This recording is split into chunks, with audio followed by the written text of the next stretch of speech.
திருச்சிற்றம்பலம்.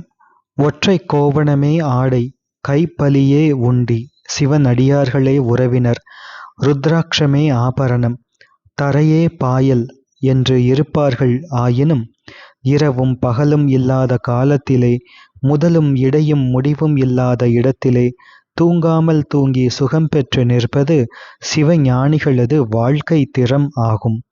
இவ்வாறாக மகா முனிவர்களும் பற்பல மாணாக்கர்களும் திருப்பெருந்துறையில் பயின்று வீற்றிருக்க, அவர்கள் நடுவிலே ஆகாயத்தின் நடுவில் உடுக்கூட்டங்கள் சூழ ஒளியுடன் விளங்கும் நிறைமதி போல பறந்து விரிந்து பச்சென்று விளங்கும் அக்குருந்த மரத்தின் அடியில் ஒருவர் திவ்ய ஒளி வடிவினராய், பாசமாம் பற்றறுத்து பாரிக்கும் ஆரியனாய் எழுந்தருளியிருந்தார்.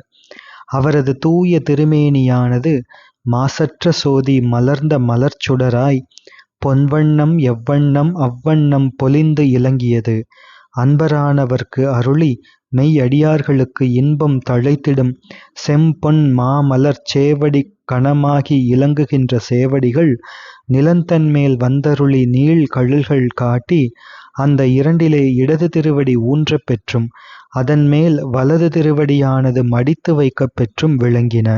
அதன் பேரில் அவரது இடத்திருக்கையின் இடமாக சிவஞான போதம் என்னும் மெய்ப்புத்தகம் விளங்கிக் கொண்டிருந்தது.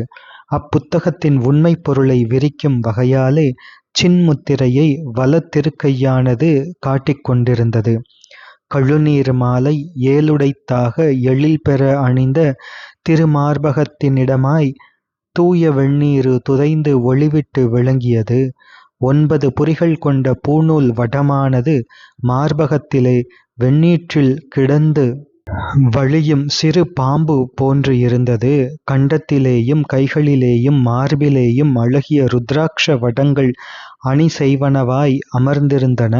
2 திருச்செவிகளிலும் இணை கவச்ச குண்டலங்கள் கவின்பெற திகழ்ந்தன. உள்ளேறும் அமிர்த தாரைகளான உபதேச பொலிவை முன் விளக்குவதாய் கண்டோரைக் கவரவல்ல புன்முறுவல் திருவாயிலே நிலாபாரித்து விளங்கிற்று. பார்த்த மாத்திரத்திலே அப்பார்வையில் பட்ட சகலருக்கும் கன்ம மோச்சனம் செய்து கட்டறுத்து களிப்பிக்கும் கருணை நாட்டம் செய்யவல்ல 2 கண் மலர்களும் அருள் ஒளி பெற்று மிளிர்ந்தன. 3ஆம் பிறை கீற்றுக்கள் 3 அடுக்கியன போல விளங்கி திரிபுன்றமாக தரித்த திருநீற்று பூச்சானது திருநெற்றியிலே அழகு பெற காட்சி தந்தது. முடிபோல கட்டிய சடைகளானவை திருமுடியிலே நின்று வைதிக அரசாங்கத்தின் மௌன மோலியாய் விளங்கின.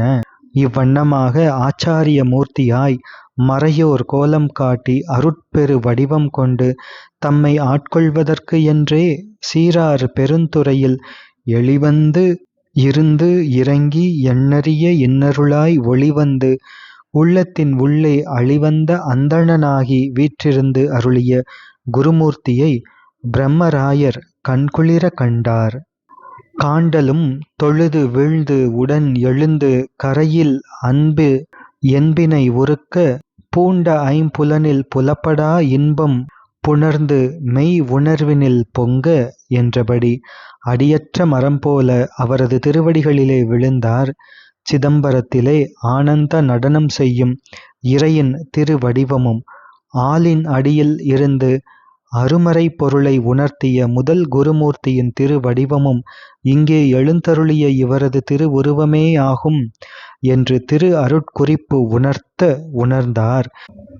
இவ்வண்ணம் எண்ணி மற்றும் எண்ணுவது ஒன்றும் இல்லை, செவ்வண்ணல் இவரே நம்மை ஆட்கொள்ளல் தேற்றந்தீரா நவ்வண்ணம் அவ்வண்ணம் போய் நசித்தவென்றோடிச் சென்றே அவ்வண்ணம் ஆயினார்தம் அடிவண்ண மலர்கீழ் வீழ்ந்தார். திருவாவடுதுறை ஆதீன வெளியீடான ஸ்ரீ மாணிக்கவாசகர் அல்லது நீத்தார் பெருமை என்னும் நூலிலிருந்து. இந்நூலின் ஆசிரியர் சிவகவிமணி சி. கே. சுப்பிரமணிய முதலியார் அவர்கள். திருச்சிற்றம்பலம்.